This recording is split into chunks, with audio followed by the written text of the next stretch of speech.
जय हिंद साथियों, स्वागत है आपका self study classes with Sumit Jain YouTube channel में।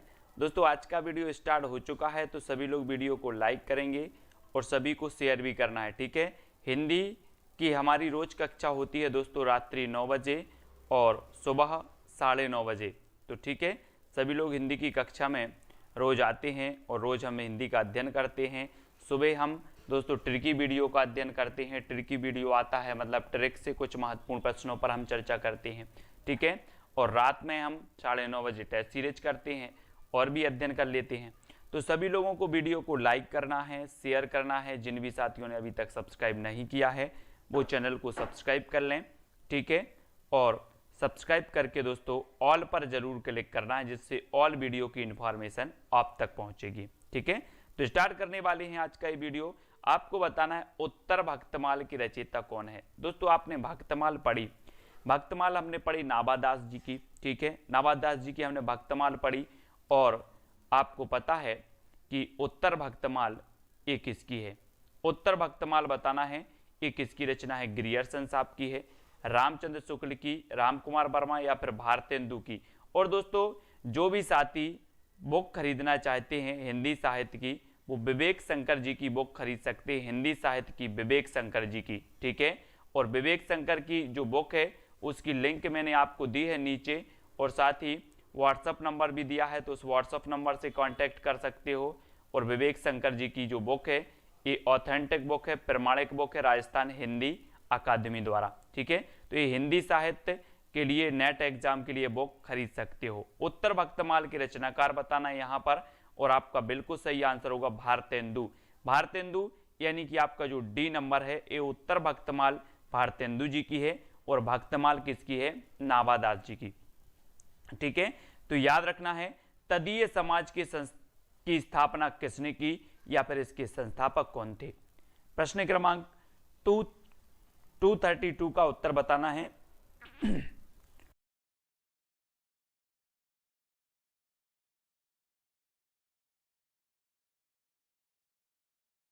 तब आपका बिल्कुल सही आंसर क्या हो जाएगा दोस्तों, तदीय समाज। तदीय समाज की जो स्थापना की जो हुई है वो हुई है 1873 में, ठीक है। 1873 यानी कि आपका जो ए नंबर है वो बिल्कुल सही हो जाएगा, ठीक है। भारतेंदु ने अपनी कीर्ति भारत दुर्दशा में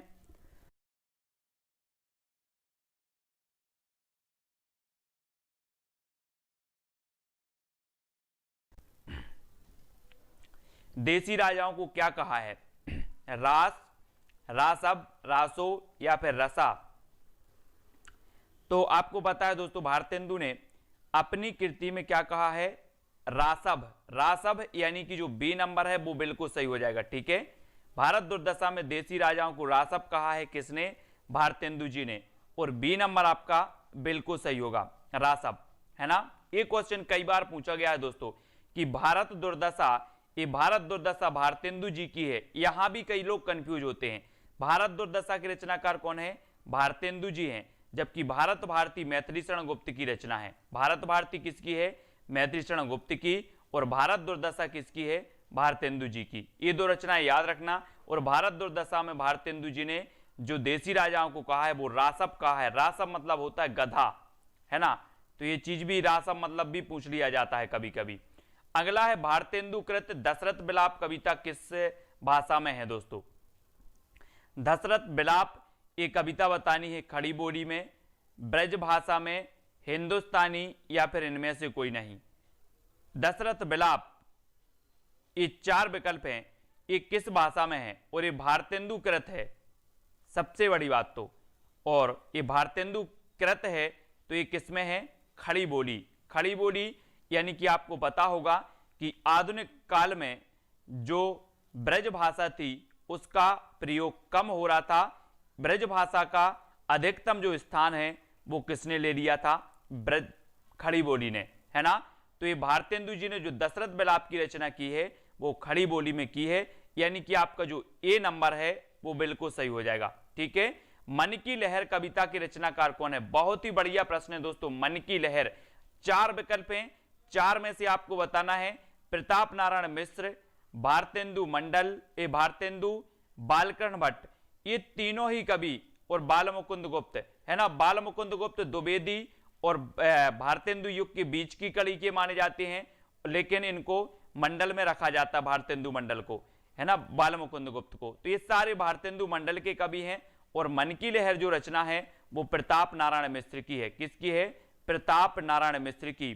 ठीक है, प्रताप नारायण मिश्र, यानी कि जो विकल्प नंबर आपका आ है वो बिल्कुल सही हो जाएगा। ठीक है, भारत शिक्षा किसकी राजभक्ति परक कविता है? दोस्तों बहुत ही बढ़िया प्रश्न है। भारत शिक्षा प्रेमघन की है, प्रताप नारायण मिश्र की, ठाकुर जगमोहन सिंह या फिर भारतेंदु की? और ये चार विकल्प में से बताना है हमें कि भारत शिक्षा किसकी राजभक्ति परक रचना है, और ये किसकी है?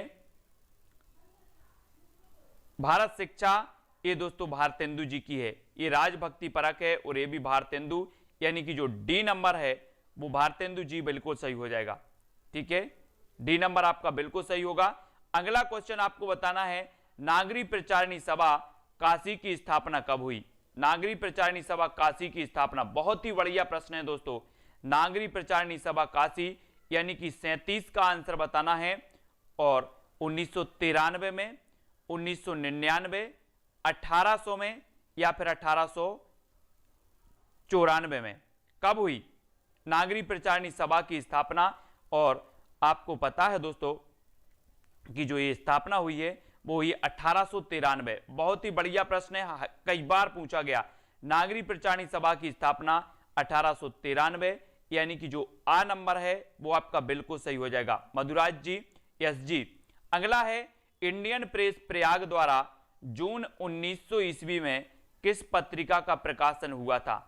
इंडियन प्रेस प्रयाग द्वारा, दोस्तों याद रख लेना, आपको पता होगा कि ये जो 1900 में जो पत्रिका निकली थी वो कौन सी निकली थी? चिंतामणि घोष द्वारा जो संस्थापक थे इस पत्रिका के, वो पत्रिका थी कौन सी? सरस्वती। ठीक है, सरस्वती की। और श्याम सुंदर, जो श्याम सुंदर थे वो क्या थे? इसके संस्थापक थे। ठीक है, ये इसके संपादक। ठीक है, संपादक श्याम सुंदर, संस्थापक चिंतामणि। 1900 में निकली सरस्वती, यानी कि जो आ नंबर है, और इंडियन प्रेस प्रयाग द्वारा, है ना, ये निकाली गई थी, इंडियन प्रेस प्रयाग द्वारा। तो ये चीज भी आपको याद रखनी है। ठीक है, अगला आपको बताना, पंडित महावीर प्रसाद द्विवेदी कब सरस्वती पत्रिका के संपादक बने थे? द्विवेदी जी ये कब बन गए थे? 1903 में, 1900 में, 1901 में या 1920 में? तो अधिकांश लोगों को पता है कि 1903 से लेकर 1920 तक महावीर प्रसाद द्विवेदी सरस्वती के क्या बने रहे? संपादक बने रहे, यानी कि आपका उत्तर सही होगा विकल्प नंबर आ नंबर आपका बिल्कुल सही हो जाएगा। ठीक है, ए नंबर आपका सही होगा। संपत्ति शास्त्र किसकी रचना है? संपत्ति शास्त्र, यानी महावीर प्रसाद द्विवेदी की, मैत्रीशरण गुप्त की, हरिऔध या फिर रामनरेश त्रिपाठी। और आपको पता है दोस्तों ये पूरे ही कवि द्विवेदी युग के कवि हैं, द्विवेदी युग।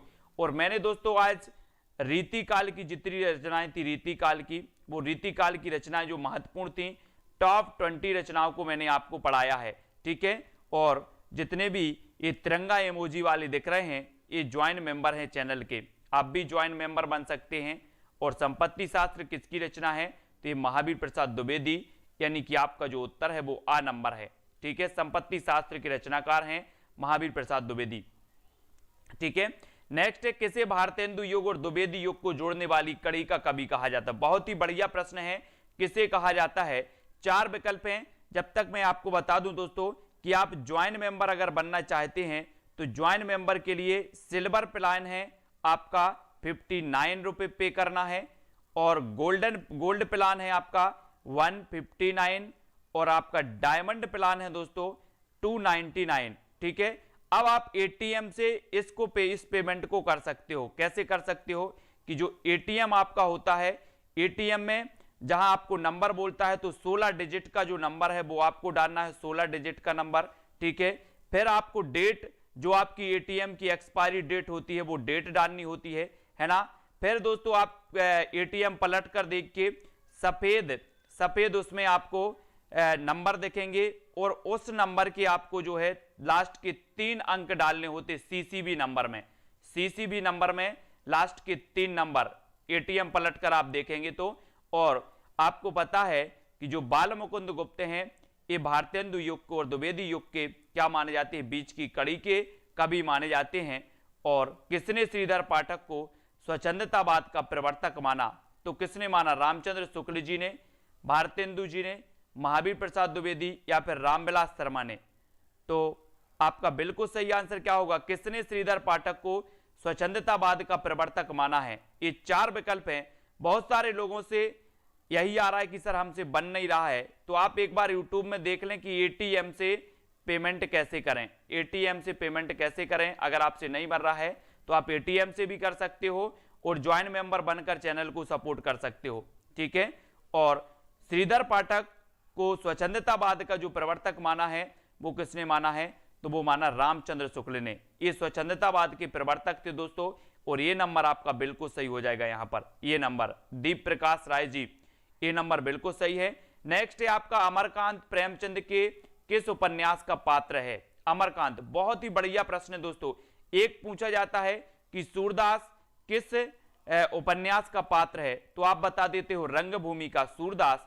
लेकिन यहां पर अमरकांत पूछा गया कि अमरकांत प्रेमचंद के किस उपन्यास का पात्र है, तो आपका बिल्कुल सही आंसर होगा कर्मभूमि।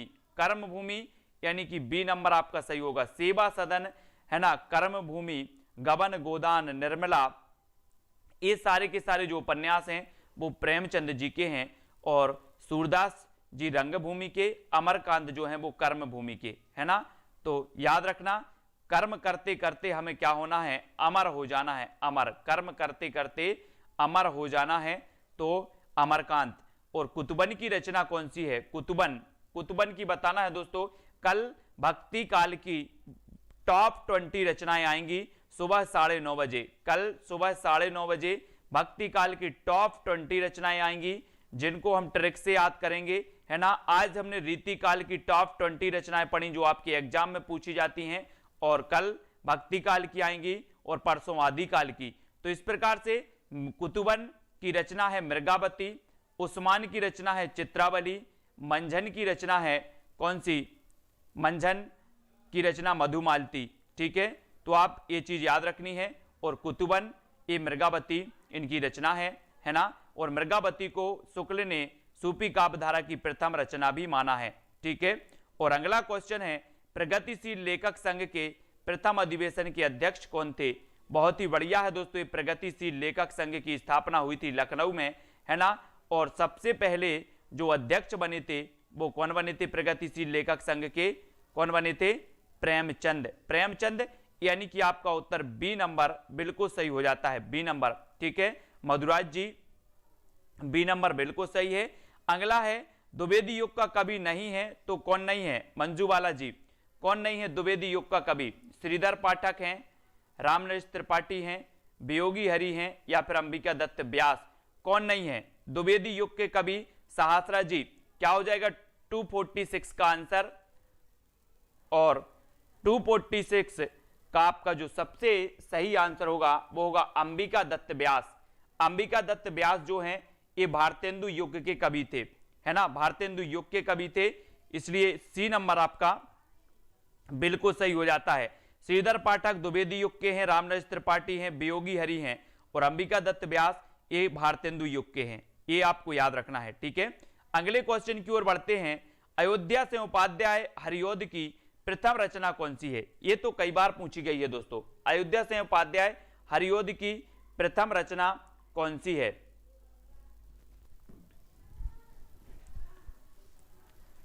तब आपका बिल्कुल सही आंसर क्या हो जाता है, कौन सी है।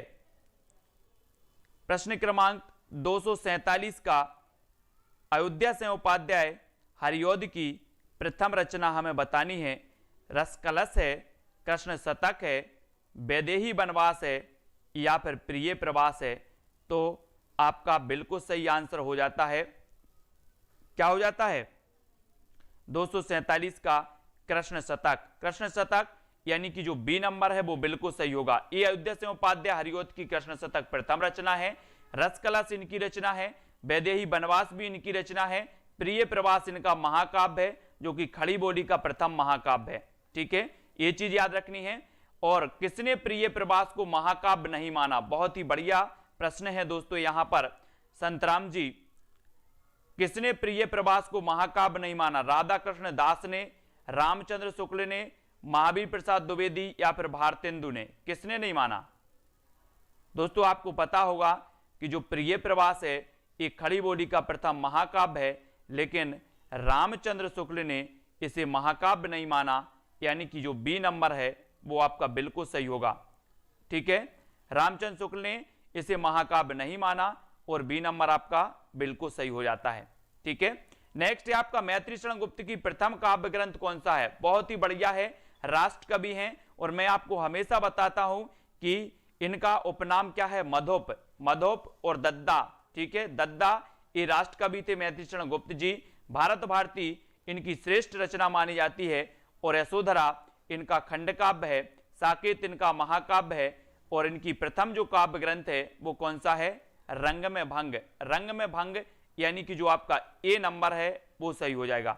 ठीक है, रंग में भंग इनका प्रथम काव्य ग्रंथ माना जाता है और ए नंबर बिल्कुल सही है। ठीक है, रंग में भंग।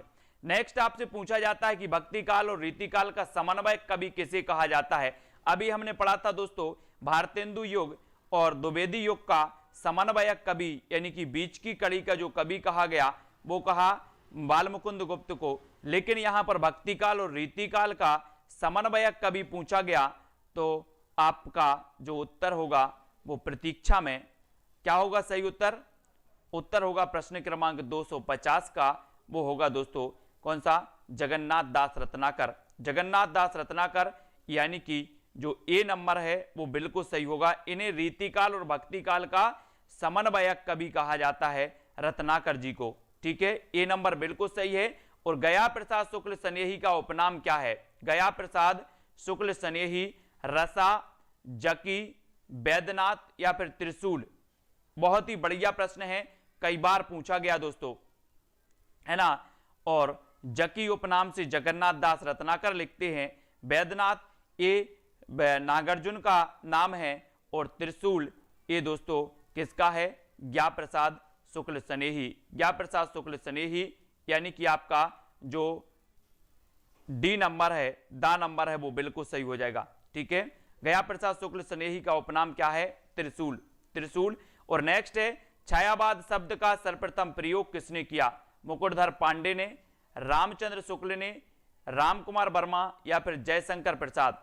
और छायावाद का आपको पता है दोस्तों कि छायावाद का जो रामचंद्र शुक्ल ने प्रवर्तक माना वो मुकुटधर पांडे को माना, जो ईलाचंद्र जोशी ने माना वो जयशंकर प्रसाद को माना। ठीक है, और नंदुलारे वाजपेयी को जो माना, नंदुलारे वाजपेयी ने जो माना वो माना पंत जी को, है ना। और छायावाद शब्द का सर्वप्रथम जो प्रयोग किया वो किसने किया? तो मुकुटधर पांडे ने, यानी कि जो आपका ए नंबर है जिन्हें कि रामचंद्र शुक्ल ने छायावाद का प्रवर्तक माना है, तो ये नंबर आपका बिल्कुल सही हो जाएगा। ठीक है, अगला क्वेश्चन देख लो। आचार्य नंदुलारे वाजपेयी ने छायावाद का जनक किसे माना? यहां नंद दुलारे वाजपेयी आपसे पूछा गया तो आपका उत्तर भी बिल्कुल सही आना चाहिए। ठीक है, यानी कि 253 का आंसर बताना है और 253 का आपका बिल्कुल सही आंसर क्या हो जाएगा? नंदुलारे वाजपेयी ने छायावाद का जनक किसे माना है? 4 विकल्प हैं, 4 में से आपको चयन करना है और उत्तर बताना है। जल्दी से सभी लोग बताएंगे।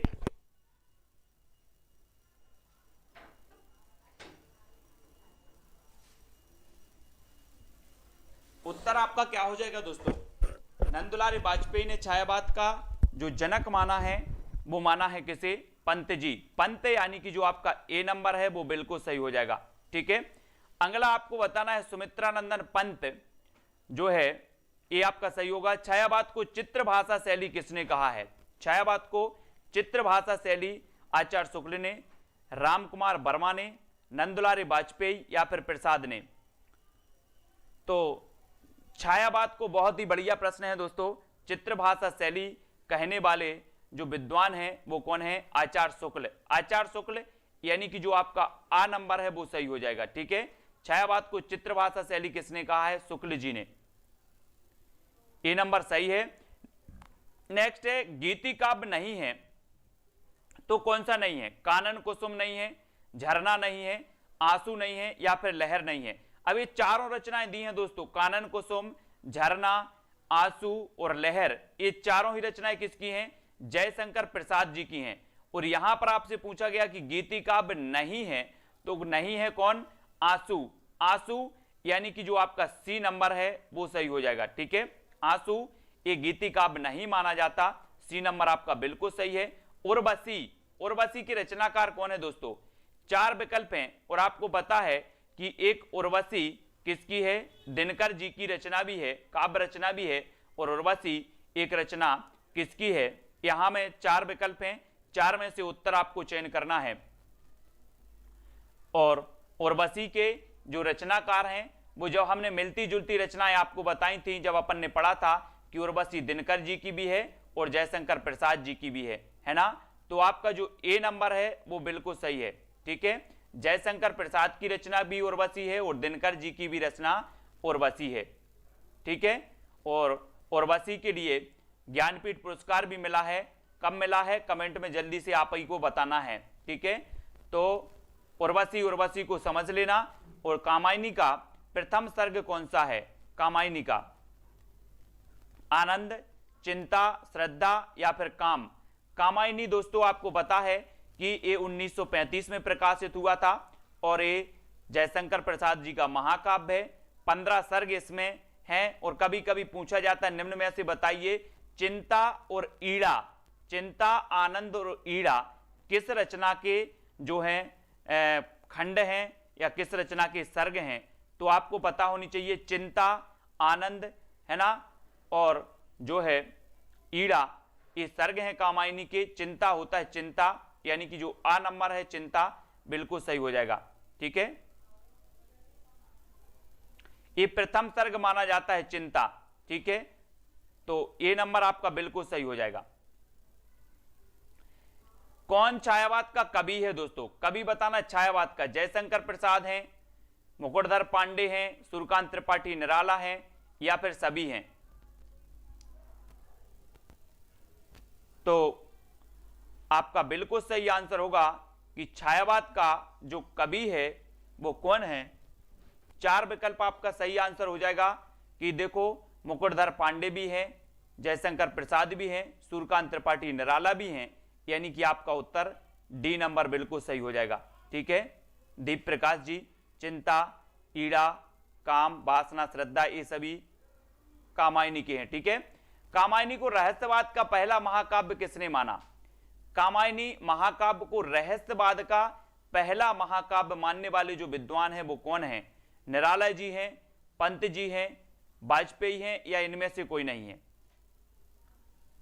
तो कामायनी को रहस्यवाद का पहला जो महाकाव्य माना है दोस्तों, बहुत ही बढ़िया प्रश्न है और आईएमपी प्रश्न है, वो माना है निराला जी ने। निराला जी, और निराला जी के बारे में मैंने आपको कई बार बताया है कि इनका एक उपन्यास है चोटी की पकड़, चोटी की पकड़ निराला जी का, ये कई बार पूछा गया और ये बिल्कुल निराले थे दोस्तों, क्रांतिकारी कवि कहे जाते हैं।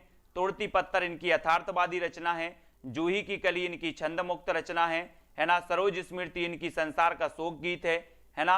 और निराला जी के बारे में आपको पढ़ना है, छायावाद के आधार स्तंभों में से एक हैं और इन्होंने कामायनी को रहस्यवाद का पहला महाकाव्य माना, है ना। गिरजे का घंटा किसकी प्रथम कविता मानी जाती है? गिरजे का घंटा, बहुत ही बढ़िया प्रश्न है दोस्तों। और आपको बताना है कि जो प्रकृति के चितेरे कवि कहे जाते हैं वो पंत कहे जाते हैं, पंत।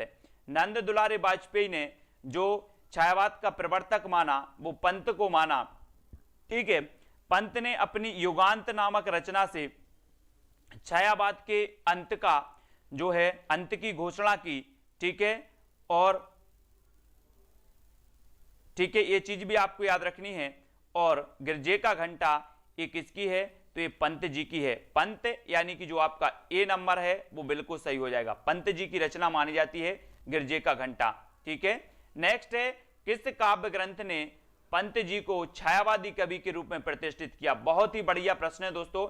एक क्वेश्चन और पूछा जाता है कि छायावाद का मैनिफेस्टो या फिर छायावाद का घोषणा पत्र किसे कहा जाता है? तो आप बताते हो पल्लव को छायावाद का मैनिफेस्टो या फिर घोषणा पत्र कहा जाता है, और पंत जी को छायावादी कवि के रूप में जो प्रतिष्ठित किया है वो किसने किया है। और आपको पता होगा दोस्तों कि छायावाद में प्रकृति का मानवीकरण किया गया है, यानी कि प्रकृति को मानवीय रूपों में व्यक्त किया गया है, मानवीकरण किया गया है। और पंत जी को छायावादी रूप में प्रतिष्ठित करने वाली जो रचना है वो रचना है पल्लव, यानी कि जो आपका आ नंबर है वो बिल्कुल सही हो जाएगा। गुंजन, वीणा इनकी रचना है, लेकिन इन्होंने छायावाद का अंत युगांत नामक रचना से किया था। किसने? पंत जी ने। और डी नंबर यहां पर पंत जी का सही होगा, लेकिन पल्लव यहां पंत जी की छायावादी रचना है, ए नंबर आपका सही होगा। ठीक है, नेक्स्ट है किस काव्य ग्रंथ ने पंत जी ने ग्रामीणों की यथार्थ स्थिति को काव्यबद्ध किया है? किस काव्य ग्रंथ में पंत जी ने ग्रामीणों की यथार्थ स्थिति को काव्यबद्ध किया है, ये आपको बताना है। और दोस्तों एक क्वेश्चन पूछा जाता है ग्रामीण से, मुझे याद आया कि ग्रामीण जीवन का जो महाकाव्य कहा जाता है वो किसे कहा जाता है? तो ग्रामीण जीवन का महाकाव्य गोदान उपन्यास को कहा जाता है, जो कि किसका है? उपन्यास है प्रेमचंद का। ठीक है, गोदान, इसे ग्रामीण जीवन का महाकाव्य कहा जाता है। और दोस्तों इनकी जो ग्राम्य रचना है ये ग्रामीणों की यथार्थ स्थिति का इसमें वर्णन किया है किसने? पंत जी ने। और युगवाणी, ग्रंथि, ग्राम्या और पल्लव ये इनकी रचनाएं हैं, है ना। तो ये चीज भी आपको याद रखनी है। और दोस्तों चिदंबरा के लिए ज्ञानपीठ पुरस्कार मिला तो किसे मिला? चिदंबरा यानी कि 1968 में इस रचना के लिए ज्ञानपीठ पुरस्कार दिया गया। मैंने पूरी की पूरी ज्ञानपीठ पुरस्कार से पुरस्कृत रचनाएं और साहित्यिक कवि को याद करवा है आपको ट्रिक से। और चिदंबरा के लिए 1968 में जो सुमित्रानंदन पंत को क्या मिला? ज्ञानपीठ पुरस्कार मिला। रामधारी सिंह दिनकर को उर्वशी के लिए मिला, अज्ञेय को भी मिला, ठीक है, महादेवी वर्मा को भी मिला। इन सभी को, इन चार को ही मात्र रचनाओं के लिए ज्ञानपीठ पुरस्कार मिला, बाकी के लिए संपूर्ण साहित्य में पुरस्कार मिला ज्ञानपीठ। ठीक है, ये चीज आपको याद रखनी है। और ओज, औदात्त और विद्रोह का कवि किसे कहा जाता है? निराला, पंत, प्रसाद या फिर रामकुमार वर्मा को किसे कहा जाता है? ओज, औदात्त और जो है विद्रोह का कवि। ये चार विकल्प में से हमें उत्तर बताना है। और ओजोदात्त और विद्रोह का जो कवि कहा जाता है दोस्तों वो कहा जाता है निराला, यानी कि जो आपका आ नंबर है निराला। इन्हें ओज का कवि, औदात्त का कवि, विद्रोह का कवि, ये सारे अगर क्वेश्चन आपसे पूछे जाएं तो निराला में टिक कर देना, निराला उत्तर बता देना। ठीक है, नेक्स्ट बताना है सन 1916 में रचित जूही की कली किसकी प्रथम कविता है? जूही की कली ये 1916 में रचित है। और इस समय 1916 के समय महावीर प्रसाद द्विवेदी सरस्वती पत्रिका के संपादक हुआ करते थे। 1903 में जो है सरस्वती पत्रिका के संपादक बने थे कौन? महावीर प्रसाद द्विवेदी। और 1903 से दोस्तों ये 1920 तक रहे, 1916 में यही थे। और जूही की कली को प्रकाशित करने से क्या किया? मना किया। और ये निराला जी की प्रथम छंद मुक्त रचना मानी जाती है, यानी कि आपका जो सी नंबर है वो बिल्कुल सही होगा। निराला जी के किस काव्य ग्रंथ की भूमिका जयशंकर प्रसाद ने लिखी है? बहुत ही बढ़िया प्रश्न है दोस्तों। निराला जी की वो काव्य ग्रंथ कौन सा है जिसकी भूमिका लिखने वाले हैं जयशंकर प्रसाद? यानी कि जूही की कली है, गीतिका है, अनामिका है या फिर तुलसीदास है। तो निराला जी के किस काव्य ग्रंथ की भूमिका जयशंकर प्रसाद जी ने लिखी है? तो आपका बिल्कुल सही आंसर हो जाता है कि वो लिखी है गीतिका, है ना। गीतिका इनकी रचना है। तुलसीदास कई बार पूछी गई, है ना। जूही की कली पूछी गई, अनामिका भी पूछी गई। तो तुलसीदास, ये निराला की रचना कई बार पूछी गई। और गीतिका की जो भूमिका लिखी वो जयशंकर प्रसाद जी ने लिखी। ठीक है, तो ये चीज आपको याद रखनी है। सभी लोग वीडियो को लाइक जरूर करेंगे। और पंत और पल्लव नामक लेख किसने लिखा? पंत और पल्लव नामक जो लेख है वो किसने लिखा? श्रीधर पाठक ने, पंत ने, रामनरेश त्रिपाठी या फिर निराला ने? तो ये बताना है। अश्लीलता का आरोप भी लगाया है जूही की कली के, बिल्कुल सही है। और यहां पर आपका सही आंसर होगा कि पंत और पल्लव नामक जो लेख लिखा है वो निराला ने, यानी कि जो डी नंबर है, दा नंबर है, वो बिल्कुल सही हो जाएगा, निराला ने लिखा है। ठीक है, और नेक्स्ट है सरोज स्मृति को हिंदी संसार का सर्वाधिक शोक गीत माना गया। ये सरोज स्मृति किसकी रचना है? पंत की है, प्रसाद की है, निराला की है या फिर मैत्री शरण गुप्त की है? तब आपका बिल्कुल सही आंसर क्या हो जाता है? और ये सरोज स्मृति संसार का सर्वाधिक शोक गीत माना जाता है। और ये किसका है? पंत, निराला जी का। सॉरी, निराला जी, यानी बी नंबर आपका यहाँ पर 268 का बी नंबर सही हो जाएगा। ठीक है, नेक्स्ट है आपका महादेवी वर्मा ने काव्य रचना किस भाषा में आरंभ की। जी हां दोस्तों, ये वही महादेवी वर्मा है जिन्हें यामा के लिए ज्ञानपीठ पुरस्कार मिला है ना। निहार, रश्मि नीरजा इनकी रचनाएं हैं और ये इन्होंने जो काव्य रचना प्रारंभ की थी महादेवी वर्मा ने, वो की थी किसमें, ब्रज भाषा में। ब्रज भाषा में इन्होंने काव्य रचना प्रारंभ की थी। और दोस्तों सभी लोग वीडियो को लाइक जरूर करेंगे। निर्माल्य के जो रचनाकार हैं वो कौन है, ये आपका आज का चैलेंज प्रश्न है जो आपको कमेंट में लिखना है। निर्माल्य के रचनाकार कौन है, महादेवी वर्मा, मोहनलाल महतो, बालकन शर्मा, नवीन या निराला। ये आप कहीं से भी खोज कर लाएं, आपको कमेंट में, मैं सारे कमेंट आपके चेक करूंगा। ये निर्माल्य के रचनाकार कौन है इसका कमेंट में आपको बताना है। ठीक है, और सभी साथी ज्वाइन मेंबर जरूर बने दोस्तों। ज्वाइन मेंबर बनकर आप चैनल को सपोर्ट कर सकते हैं। ठीक है, ज्वाइन मेंबर के लिए आपको प्लान रखा गया है ना, यूट्यूब की तरफ से। सिल्वर प्लान 59 रुपए में, गोल्ड प्लान 159 रुपए में और डायमंड प्लान रखा गया है 299 रुपए में। ठीक है, तो ये आपको पे करने होते हैं और आप ज्वाइन मेंबर बन जाते हैं। ठीक है, तो ज्वाइन मेंबर बनकर चैनल को सपोर्ट करें। और सुबह 9:30 बजे आपका वीडियो बहुत सारे लोग नहीं देख रहे हैं, क्या बात है, सभी लोग सुबह 9:30 बजे ट्रिक की वीडियो देखें। आज हम रीतिकाल की ट्रिक लेकर के आए थे, कल हम भक्ति काल की प्रमुख 20 रचनाओं की ट्रिक लेकर आएंगे जो आपके एग्जाम में हमेशा पूछी जाती है। तो इस प्रकार से अपने भी जितने भी वाद हैं वो 20 नाटक लेकर आएंगे, 20 आपके उपन्यास लेकर आएंगे। 2020 का अपना खेल खेलना है अपन को 2020। ठीक है, और 2020 ये रचनाएं और उपन्यास याद करवाएंगे जो सबसे महत्वपूर्ण मानी जाती हैं अभी तक, जो सबसे ज्यादा पूछी गई हैं। ठीक है, और अगर ज्वाइन नहीं हो रहा है तो आप ज्वाइन जरूर करेंगे, है ना। ज्वाइन करने के लिए दोस्तों एक बार आप YouTube पर सर्च करें कि ATM से पेमेंट कैसे की जाती है। ठीक है, एक बार सर्च करके आप देख सकते हैं और आप समझ जाएंगे। और वीडियो को लाइक जरूर करना है। सुबह 9:30 बजे क्लास में आना है और रात्रि 9 बजे आना है। हिंदी साहित्य आपके लिए बिल्कुल इजी लगने लगेगा। ठीक है, और नोटिफिकेशन के लिए मैं लिंक आपको डाल देता हूं, काय में डाल देता हूं, ग्रुप में डाल देता हूं, है ना। व्हाट्सएप ग्रुप में, टेलीग्राम ग्रुप में, सभी में पहुंचता है। यश रत्ती जी, पिंकी शर्मा जी, पवनेश जी, जितने भी ये इमोजी वाले दिख रहे हैं, तिरंगा इमोजी, मधुराज यादव जी, है ना, इनको ये ज्वाइन मेंबर हमारे बन चुके हैं। और मैं जल्द ही ज्वाइन मेंबर का एक व्हाट्सएप ग्रुप बनाने वाला हूं, उनके लिए कुछ स्पेशल भी करने वाला हूं। कंचन वर्मा जी, फूल जहां जी, शिखा वर्मा जी, ठीक है, संतराम जी और राजकुमार, निकिता तनवर जी, ठीक है।